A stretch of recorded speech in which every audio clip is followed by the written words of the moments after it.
Professor Wolff, I think his name was Garrett Harding or something like that. He wrote an essay years ago called The Tragedy of the Commons that argued that whenever you have a commons, like Central Park, for example, eventually a whole bunch of greedy people are going to exploit it, overexploit it, and it's going to collapse. What's your response to that?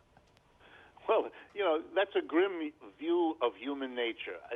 I always understood, every time I've tried to explain what the goals of socialism and communism have been, after we get through the distortions that have happened and being fair about those being part of what has to be dealt with, we get to the better part of it, the hopeful part of it, the goals of it, and then I am greeted with someone who says, well, it's a very nice idea, it's a very nice goal, but it can't be done in practice. Well, you know, I don't know whether what can or cannot be done.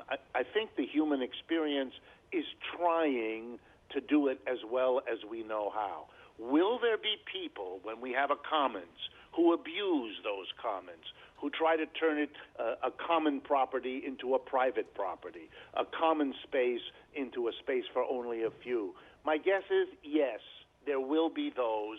And then the question is, will the rest of us who see and understand that risk, will we be able and willing to step up and say, hey, the whole point here is to do something else? I have been, and I suspect most of the people listening or watching us, I have been in a lot of experiences where what you just said is a risk. So it starts to happen. And then I've seen people step up and say, you know, that's not helpful. And enough of us were there enough of the times that I'm left with the feeling it's important to define what we want to have happen and to move in that direction. And yes, there will be bumps, and there will be people who want to pervert or distort it, and that is a struggle we have to engage in order to realize the image of a different kind of society, a different kind of workplace that's democratic and cooperative. I'm reminded, if I could end this way, with a person who said something, and the person I picked may surprise you, Winston Churchill.